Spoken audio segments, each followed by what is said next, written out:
বিরতির পর স্বাগত। এখন খবর বিস্তারিত।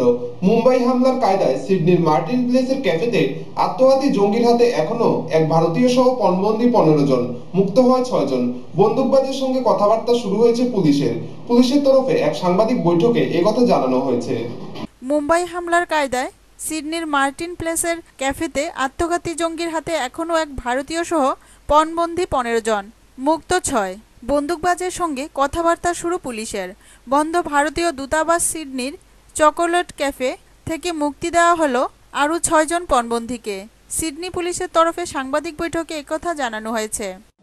I have complete confidence in the New South Wales Police, who have been handling events today with the professionalism and assurance that you would expect. They have been absolutely outstanding. And I think largely thanks to the police today, Sydney has coped with a significant challenge. A large number of buildings have had to be evacuated. The response of our workers to this unprecedented events have been nothing but exemplary, and I thank the workers and this city for their patience that they've dealt with circumstances today. 26/11 Mumbai হামলার কায়দায় সিডনির একটি ক্যাফেতে একাধিক ব্যক্তিকে 5 ঘন্টা ধরে পণবন্দী করে রাখে কোমরে বিস্ফোরক ভর্তি বেল্ট পরে থাকা এক আত্মঘাতী বন্দুকধারী জঙ্গি। ক্যাফের জানলা থেকে জঙ্গি সংগঠনের পতাকাও ঝুলতে দেখা গিয়েছে। তাতে আরবি ভাষায় কিছু লেখা আছে। সেই লেখাগুলি থেকে জানা যাচ্ছে যে এর সঙ্গে সিরিয়ার জঙ্গি সংগঠন জাওহাত আল নুসরার যোগ আছে। এই সংগঠনটির সঙ্গে আইএস ও আল কাদার যোগ আছে বলেও জানা যাচ্ছে। ক্যাফেতে যারা এসেছিলেন তাদের অনেকে যে মাথার উপর হাত তুলে দাঁড়িয়ে আছেন তাও জানলা দিয়ে দেখা গিয়েছিল। প্রত্যক্ষদর্শীরা ঘটনাস্থলে গুলির শব্দও শুনতে পেয়েছিল। ঘটনার কিছুক্ষণের মধ্যে প্রায় 100 খানেক অস্ত্রধারী পুলিশ এলাকা ঘিরে ফেলেছে। ঘটনাস্থলের কাছাকাছি কাউকে যেতে দেওয়া হয়নি। নিরাপত্তার কারণে স্থানীয় অপেরা হাউসটি খালি করে দেওয়া হয়। এই ঘটনা রাজনৈতিক উদ্দেশ্যপ্রণোদিত বলে মন্তব্য করেন অস্ট্রেলিয়ার প্রধানমন্ত্রী টনি অ্যাবেট। তিনি দেশের মানুষকে আতঙ্ক না ছড়ানোর এবং শান্ত থাকার আবেদন জানিয়েছিলেন। New South Wales Police are responding. They are being strongly supported by Commonwealth agencies. We don't yet know the motivation of the perpetrator. We don't know whether this is politically motivated, although obviously there are some indications that it could be. We have police and security organisations of the utmost professionalism that are ready and able to respond to a whole range of situations and contingencies. সিডনির ঘটনার নিন্দা করেছেন ভারতের প্রধানমন্ত্রীও। সিডনির ক্যাফেতে বন্দুকধারী জঙ্গির হাতে পণবন্দীদের মধ্যে তাদের এক কর্মী রয়েছেন বলে জানালো ইনফোসিস। তিনি ভারতীয়। পণবন্দীদের মধ্যে কোনো ভারতীয় আছেন কিনা তা নিয়ে জল্পনা চলছিল গোড়া থেকেই। মার্টিন প্লেসের ওই ক্যাফেতে সশস্ত্র জঙ্গি যাদের আটকে রেখেছে তাদের মধ্যে এক ভারতীয় বংশোদ্ভূত তথ্য প্রযুক্তি কর্মীও থাকতে পারেন বলে প্রাথমিকভাবে খবর পেয়েছে সংসদের বাইরে একথা জানিয়েছিলেন সংসদীয় বিষয়ক মন্ত্রী Venkaiah Naidu. Our embassy in Australia, the Minister of External Affairs is keeping in touch with the embassy, and as the situation develops further, whatever steps need to be taken, they are being taken. We don't want to discuss it because there is some information that one of our Indian IT personnel also is there. So the External Affairs Minister is keeping in touch with the concerned people. তবে ঘটনাস্থলের খুব কাছে হওয়ায় বন্ধ করে দেওয়া হয় ভারতীয় দূতাবাস। এদিকে সিডনির ক্যাফেতে বন্দুকবাজের হামলার ঘটনায় অস্ট্রেলিয়ার সফররত ভারতীয় দলের নিরাপত্তা বাড়ানোর সিদ্ধান্ত। অস্ট্রেলিয়া ক্রিকেট বোর্ডের সঙ্গেও বিসিসিআই যোগাযোগ রেখে চলেছে। Such incidents are always difficult to handle, but we have standard procedures which are in place in such matters. Our consulate in Sydney has been in touch with the local authorities on the matter. External Affairs Minister Srimati Sushma Swaraj has been in touch with our High Commissioner, who in turn is in touch with the Indian organizations in that area. As a preventive measure, in accordance with the local requirements, we have evacuated the staff from the consulate building because it is located about 300 to 400 meters away from where this incident took place. We have also set up a helpline, and the Deputy Consul General is available, and I can tell you the phone number. It is 0061 481 45355. Bureau report, খবর ত্রিপুরা।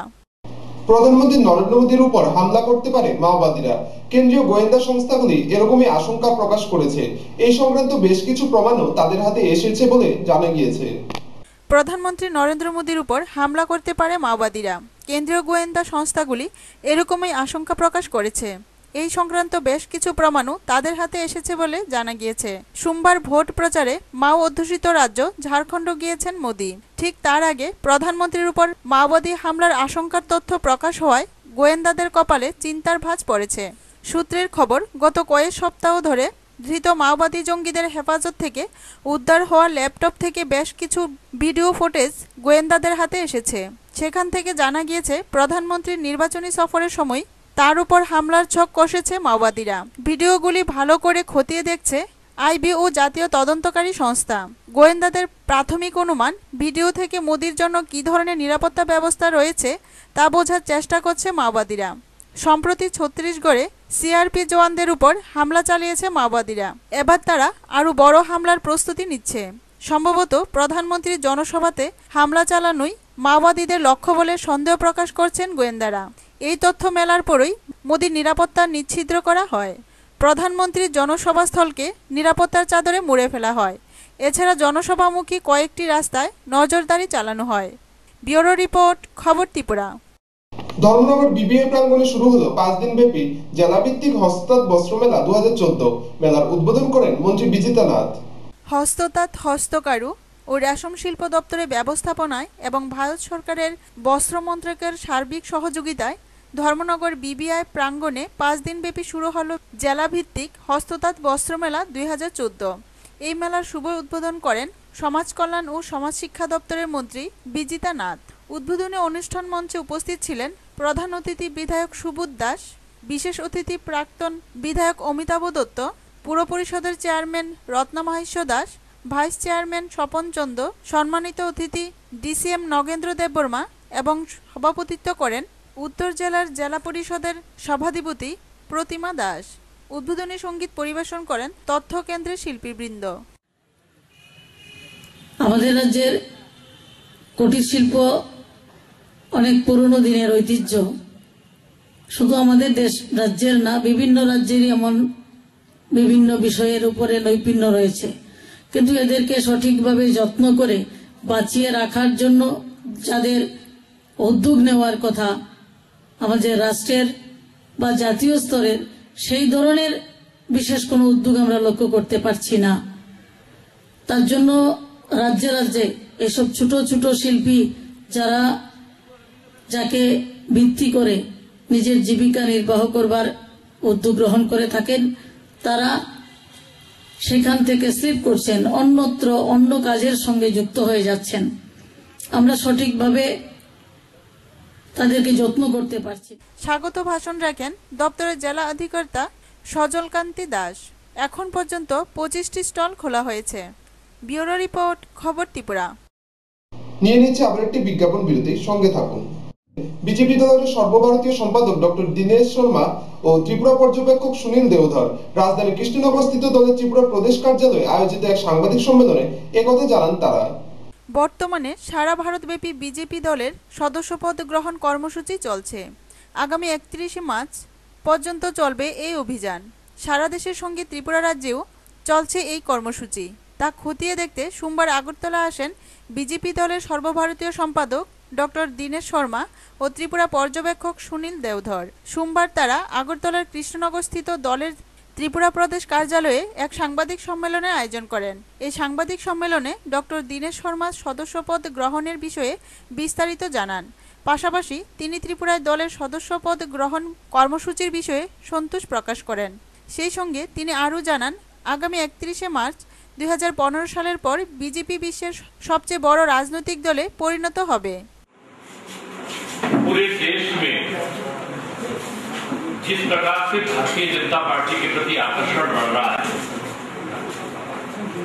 हमने ये निश्चय किया है कि कि 1 नवंबर से और 31 मार्च तक जो सदस्य हैं उनका नवीनीकरण भी किया जाएगा, जो पुराने सदस्य हैं, और नए सदस्यों को बनाया भी जाएगा। अब की हमने जहां पर मोबाइल नेटवर्क काम नहीं करता या जहां की जनता मोबाइल की टेक्निक से पूरी तरह वाकिफ नहीं है, पूरी तरह परिचित नहीं है, वहां पर 020 नंबर को हम मिलाते हैं, मिस्ड कॉल आता है और उसमें हमारा नाम की स्वीकारता होती है और उसमें कहते हैं कि 92424 पर अपना नाम और पता SMS करें। ये करते ही जो व्यक्ति दोनों प्रक्रिया को अपनाता है वो हमारा रजिस्टर्ड। এদিকে বিজেপি দলের সংখ্যালঘু মোর্চার এক প্রতিনিধি দল রাজ্যের ওয়াকফ বোর্ডের সম্পত্তি রক্ষার দাবি জানিয়ে রাজ্যপাল PB আচারিয়ার সঙ্গে দেখা করেন। এদিন মোর্চার রাজ্য সভাপতি মোহন মিয়ার নেতৃত্বে প্রতিনিধি দলটি রাজভবনে গিয়ে রাজ্যপালের সঙ্গে দেখা করেন। আজকে ত্রিপুরার মহামান্য রাজ্যপাল মহোদয়ের কাছে আমরা এই মুহূর্তে একটা ডেপুটেশন দিয়েছি। বিশেষ করে ত্রিপুরা রাজ্যে যে ওয়াকফ সম্পত্তি নিয়ে সমস্যা চলছে তার মূল সমস্যার সমাধানের লক্ষ্যে আজকে আমরা এখানে ডেপুটেশন দিয়েছি। ব্যুরো রিপোর্ট, খবর ত্রিপুরা। আবারও ভয়াবহ যান দুর্ঘটনায় প্রাণ গেল এক মহিলার। আমবাসা 44 নং জাতীয় সড়কে লংতরাই মন্দির সংলগ্ন জাতীয় সড়কে ঘটে এই দুর্ঘটনাটি। মৃত মহিলার পরিচয় এখনো অজ্ঞাত বলে জানান আমবাসা থানার ওসি স্বপন দাশগুপ্ত। যান দুর্ঘটনা এখন নিত্যদিনের খবর। আবারও যান দুর্ঘটনায় প্রাণ গেল এক মহিলার, তবে মহিলার কোনো পরিচয় পাওয়া যায়নি। সংবাদ সূত্রে খবর, সোমবার আনুমানিক 7:30 নাগাদ আমবাসা থানায় খবর আসে 44 নং জাতীয় সড়কে লংতরাই মন্দির সংলগ্ন জাতীয় সড়কে মনু থেকে আমবাসা আসার দিকে এক অজ্ঞাত পরিচয় মহিলাকে যে কোনো গাড়ি ধাক্কা মারে। ফলে ওই মহিলার দেহ ছিন্নভিন্ন হয়ে যায়। খবর পাওয়ার সাথে সাথে পুলিশ এবং দমকল কর্মী ঘটনাস্থলে ছুটে যায়। সেখানে গিয়ে মৃতদেহটির গায়ে শাড়ি এবং চুল দেখে অনুমান করা হয় যে দেহটি একজন মহিলার, তবে কে তা জানা যায়নি। এলাকার আমবাসা থানার ওসি স্বপন দাশগুপ্ত জানান, 7টার সময় খবর পেলাম যে ওইখানে একটা লংতরাই মন্দিরের আগে অনুমান 300 গজ আগে একটা ডেড বডি রাস্তার মধ্যে পড়া আছে, তবে থেতানো অবস্থায়। আমরা সঙ্গে সঙ্গে ফায়ার সার্ভিসকেও খবর দিলাম এবং আমরা ওইখানেও গেলাম। আমরা ওইখানে যাওয়ার পরে দেখলাম যে এটা ডেড বডিটার other various limbs of the body চতুর্দিকে স্ক্যাটার্ড এবং রাস্তার সঙ্গে একদম ফিসে গেছে। এটা কোনো পার্টস বোঝার সুবিধা নেই, শুধু চুল দেখে আমরা প্রায় 18-19 ইঞ্চি চুল দেখে শাড়ি দেখে আমরা বুঝতে পারলাম যে এটা কোনো মহিলার মৃতদেহ হবে। স্যার, অ্যাক্সিডেন্টটা হয়েছে এটা কি গাড়ির দরুন হয়েছে না? সেটা এখন বোঝা যাইতেছে না, কি মারা গেছে রাস্তার মধ্যে পড়া আছে, গাড়ি পিষে নিয়েছে নাকি গাড়ি ধাক্কা দিয়েছে সেটা বোঝার মতো কোনো সুবিধা নেই। কোনো পরিচয় কোনো কিছু না? কোনো পরিচয় আমরা পাইনি। এবং আত্মীয় স্বজন? না, এখন পর্যন্ত কোনো আত্মীয় স্বজন বা কেউ আমাদের সঙ্গে যোগাযোগ করেনি। আমরা যেহেতু রাস্তার সঙ্গে টোটালি এটা মিশে গেছে, সেটা হাসপাতালে নিয়ে পোস্টমর্টম করার মতন অবস্থায় নেই। আমরা অথরিটির সঙ্গে যোগাযোগ করেছি এবং ওইখানে ডাক্তার নিয়ে আমরা জায়গাতে পোস্টমর্টম করিয়েছি। ব্যুরো রিপোর্ট, খবর ত্রিপুরা। বিএসএফ ও সদর মহকুমা প্রশাসনের যৌথ উদ্যোগে পশ্চিম জেলার শ্রীনগর থানা এলাকার অন্তর্গত পশ্চিম জারুলবাজার এলাকায় 17টি গাঁজা বাগান ধ্বংস করা হয়, যার বাজার মূল্য 1,75,00,000 টাকা বলে জানান সদর মহকুমা শাসক মানিকলাল দাস। বিএসএফ ও মহকুমা প্রশাসনের যৌথ উদ্যোগে গাঁজা বিরোধী অভিযান অব্যাহত। সদর মহকুমা প্রশাসন ও বিএসএফ এর 195 নম্বর ব্যাটালিয়নের সেনা জওয়ানরা যৌথভাবে অভিযান চালিয়ে পশ্চিম জেলার শ্রীনগর থানা এলাকার অন্তর্গত পশ্চিম জারুলবাছাই এলাকায় রবিবার দিনভর অভিযান চালিয়ে মোট 17টি গাঁজা বাগান ধ্বংস করেন। এই বাগানগুলিতে মোট 4,430টি গাঁজা গাছ ছিল। এই গাছগুলিকে কেটে আগুন দিয়ে পুড়িয়ে ফেলা হয়। এদিন ধ্বংস করা গাঁজার বাজার মূল্য 1,75,00,000 টাকা বলে সদর মহকুমা শাসক মানিকলাল দাস সাংবাদিকদের জানান। এদিনের এই অভিযানে সদর মহকুমা শাসক ছাড়া উপস্থিত ছিলেন শ্রীনগর থানার ভারপ্রাপ্ত ওসি দীপক পাল, বিএসএফ এর 195 নম্বর ব্যাটালিয়নের জওয়ান ও এক্সাইজ দপ্তরের আধিকারিকরা। মহকুমা শাসক আরও জানান, কয়েকদিন পূর্বেও এই পশ্চিম জারুলবাছাই এলাকায় অভিযান চালিয়ে তখন প্রায় ৭২ লক্ষ টাকার গাঁজার গাছ ধ্বংস করা হয়েছিল। আগামী দিনেও এই অভিযান জারি থাকবে বলে জানান মানিক বাবু। আমরা আজকে সদর মহকুমা প্রশাসনের উদ্যোগে আমাদের শ্রীনগর ওসি 195 ব্যাটালিয়ন বিএসএফ এবং এক্সাইজ যৌথ আমরা রেড করছি পশ্চিম জারুলবাছাই এডিসি ভিলেজ। এখানে আমরা গাঁজা বিরোধী অভিযান আমরা এখন অবধি 17টি বাগান আমরা আইডেন্টিফাই করেছি এবং ডেস্ট্রয় করছি। এখন অবধি যা আমরা পেয়েছি 4000-এর উপর গাছ আমরা নষ্ট করেছি, যার মধ্যে যেই প্রোডাকশন হওয়ার কথা এটা প্রায় 1 কোটি টাকার উপর হবে। এক্সাইজের যে ইন্সপেক্টর যারা আছেন ওনারা যেটা করেছেন ভ্যালু যেটা অ্যাসেস করেছেন 1 কোটি টাকার উপরে ওনারা বলেছেন এখন অবধি। আরও কিছু বাগান আমরা খবর পেয়েছি, আমরা এটা কন্টিনিউ করব এবং গত সপ্তাহেও আমরা এই পশ্চিম জারুলবাছাই আমরা আরও কিছু বাগান নষ্ট করেছিলাম, সেখানে আমরা প্রায় ৭২ লক্ষ টাকার আমরা গাছ নষ্ট করেছি। তো আজকে আমরা যে অভিযান করছি এটা যৌথ অভিযান বিএসএফ, এক্সাইজ এবং পুলিশ এবং মহকুমা প্রশাসন, আমরা এটা কন্টিনিউ করব। ব্যুরো রিপোর্ট, খবর ত্রিপুরা। শ্রী শ্রী মা সারদা দেবী জন্মতিথি উপলক্ষে কৈলাসহর রামকৃষ্ণ আশ্রমে ৬২ জন দরিদ্র নাগরিকদের শীতবস্ত্র প্রদান করা হয়। কৈলাসহর রামকৃষ্ণ আশ্রম শ্রী শ্রী মা সারদা দেবীর জন্মতিথি উপলক্ষে ৬২ জন দরিদ্র জনগণকে শীতবস্ত্র দান করল। এই অনুষ্ঠানে উপস্থিত ছিলেন মনোভেলি চা বাগানের জেনারেল ম্যানেজার জগদীশ চন্দ্র দাস, কৈলাসহর রামকৃষ্ণ আশ্রমের সম্পাদক সুকুমার পাল, কৈলাসহর রামকৃষ্ণ আশ্রমের সভাপতি অনুকূল ভট্টাচার্য প্রমুখ। কৈলাসহর রামকৃষ্ণ আশ্রম 1929 খ্রিস্টাব্দে প্রতিষ্ঠিত হওয়ার পর থেকেই দরিদ্র নরনারায়ণদের সেবা করছে। শুধু তাই নয়, কৈলাসহর রামকৃষ্ণ আশ্রমের উদ্যোগে কৈলাসহরের শিক্ষারও প্রসার ঘটে। এই আশ্রমের উদ্যোগেই তৈরি হয় রামকৃষ্ণ শিক্ষা সদন, রামকৃষ্ণ শিক্ষা প্রতিষ্ঠান এবং রামকৃষ্ণ মহাবিদ্যালয়। রামকৃষ্ণ আশ্রম সম্পাদক সুকুমার পাল জানালেন, আমরা যদি শ্রী শ্রী মায়ের কথাগুলো একটু শুনি, একটু পড়ি, মনোযোগ দিয়ে পড়ি, তাহলে কিন্তু সমস্যাগুলো থাকে না। যেমন উনি বলেছেন নিজের দোষ দেখবে, অন্যের দোষ দেখবে না। আপনি চিন্তা করুন তো, আমরা যদি শুধু নিজেরা যদি দুজনে ঝগড়া লাগবে, তখন যদি ভাবি ঝগড়াটা কেন লাগলো। ব্যুরো রিপোর্ট, খবর ত্রিপুরা। জাতীয় সেবা প্রকল্পে কাঠালিয়া দ্বাদশ শ্রেণী বিদ্যালয়ে চলছে সপ্তাহকাল ব্যাপী শিবির। সোমবার তার ৫ম দিন। এদিন অনুষ্ঠিত হয় এক রক্তদান শিবির। এদিন ২৮ জন রক্তদাতা স্বেচ্ছায় রক্তদান করেন। জাতীয় সেবা প্রকল্পে কাঠালিয়া দ্বাদশ শ্রেণী বিদ্যালয়ে চলছে সপ্তাহকাল ব্যাপী শিবির। সোমবার তার ৫ম দিন। এই দিনে অনুষ্ঠিত হয় রক্তদান কর্মসূচি। তাতে ২৮ জন রক্তদাতা স্বেচ্ছায় রক্তদান করেন। তাছাড়া শিবিরে ৭ দিনব্যাপী অন্যান্য কর্মসূচির মধ্যে ছিল আলোচনা চক্র, কাঠালিয়া বাজার ও মোটর স্ট্যান্ড সাফাই সহ অন্যান্য কর্মসূচিও। রক্তদান পর্বের আগে বিদ্যালয়ের ছাত্রছাত্রীদের নিয়ে বিআরসি হলে অনুষ্ঠিত হয় এক সংক্ষিপ্ত সভা। সভাপতিত্ব করেন প্রধান শিক্ষক কেশবরাম দেববর্মা। আলোচনায় অংশগ্রহণ করেন সোনামুড়া সহকারী মহকুমা শাসক মানিকলাল বৈদ্য। এর মাধ্যমে যে রক্ত সংগৃহীত হয়, আমাদের যা রক্তের চাহিদা ৯৬% রক্ত আমরা সেখান থেকেই পাই।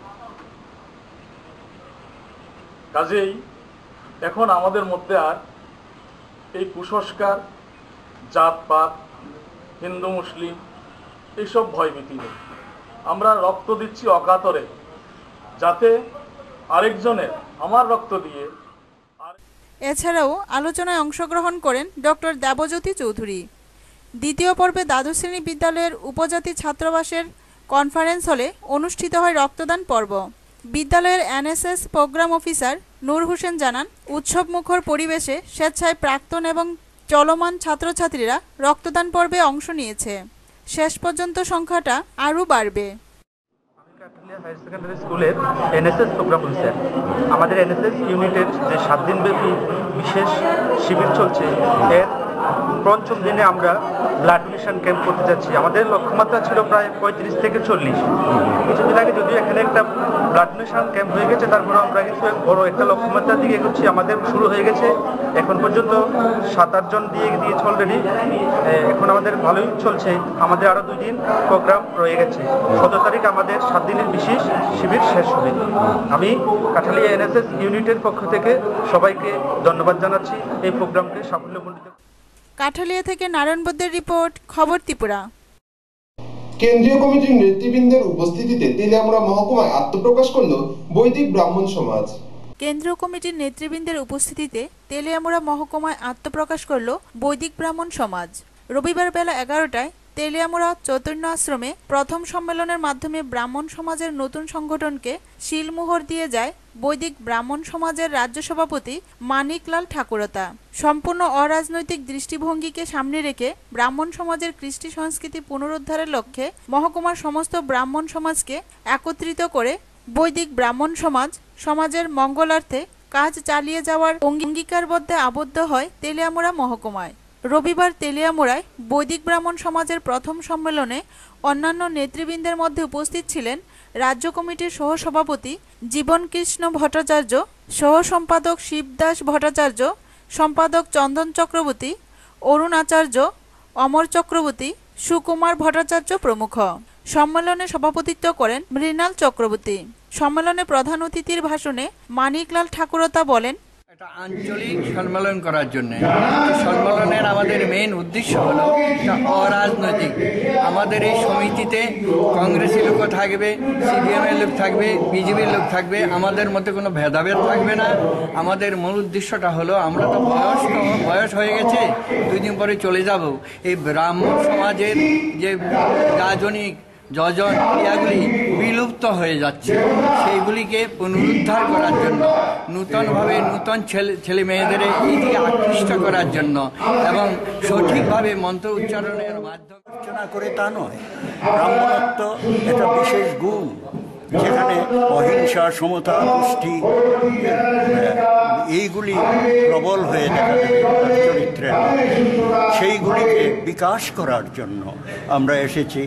আমরা আসরিক প্রবৃত্তিকে দূর করে দৈবিক প্রবৃত্তির চালু করব। পরে সম্মেলনে তেলিয়ামুড়া বৈদিক ব্রাহ্মণ সমাজের 19 জনের কার্যকরী কমিটি গঠিত হয়, যার সভাপতি, সম্পাদক এবং কোষাধ্যক্ষ হিসাবে নির্বাচিত হয় যথাক্রমে উত্তম কুমার চক্রবর্তী, শান্তু ভট্টাচার্য এবং কিশোর গাঙ্গুলি। এদিকে ব্রাহ্মণ সমাজকে দ্বিখণ্ডিত করে গত 16 নভেম্বর তেলিয়ামুড়া বৈদিক ব্রাহ্মণ পরিষদ নামক অপর একটি সংগঠনও আত্মপ্রকাশ করল, যার অনুমোদন রাজ্য কমিটির নেই বলে জানা যায়। ফলে একদিকে বৈদিক ব্রাহ্মণ সমাজ এবং অপরদিকে বৈদিক ব্রাহ্মণ পরিষদ নিয়ে দোটানায় মহকুমার গোটা ব্রাহ্মণ সমাজ। ব্যুরো রিপোর্ট, খবর ত্রিপুরা। বর্তমানে কৈলাসহর পৌরসভা এলাকা দিনে ও রাতে গরু ও ভেড়ার দখলে। এ নিয়ে বিপাকে পড়তে হচ্ছে ট্রাফিক পুলিশ থেকে শুরু করে পথচারীদের। এতে ক্ষোভের সৃষ্টি হয়েছে জনমনে। জেলা সদর কৈলাসহর বর্তমানে পৌরসভায় উন্নীত হয়েছে প্রায় 1 বছর হলো। শহরের অবস্থান দেখলে মনে হয় যে রাতে ও দিনের বেলায় রাস্তাগুলি গরু ভেড়ার দল দখল করে নিচ্ছে, কিন্তু কোনো হেলদোল নেই কৈলাসহর পৌরসভার। কৈলাসহরে নেতাজি কর্নার, কোড মার্কেট, হাসপাতালের সামনে এবং পাইতর বাজার সহ বিভিন্ন শহর এলাকার রাস্তাগুলি দিনের বেলায় ও রাতের বেলায় দখল করে নিচ্ছে গরু ভেড়ার দল। এতে স্কুল ছাত্রছাত্রী থেকে শুরু করে অফিস আদালতের পথচারীরা, গাড়ি চালক, এমনকি ট্রাফিক পুলিশও বিপাকে পড়ে থাকেন। এই নিয়ে শহর এলাকায় ক্ষোভের সৃষ্টি হচ্ছে। গরুগুলি বিভিন্ন গ্রামাঞ্চল থেকে আসে না, গরুগুলি শহর এলাকারই, কিন্তু গরুর মালিক কিংবা ভেড়ার দলের মালিককে কেউ জানে না।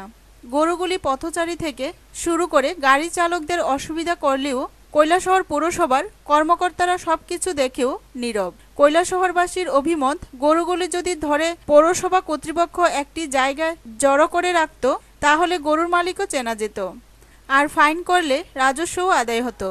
কৈলাসহর নগর পঞ্চায়েত থাকতে একবার গরুগুলি ধরে ফাইন আদায় করা হয়েছিল।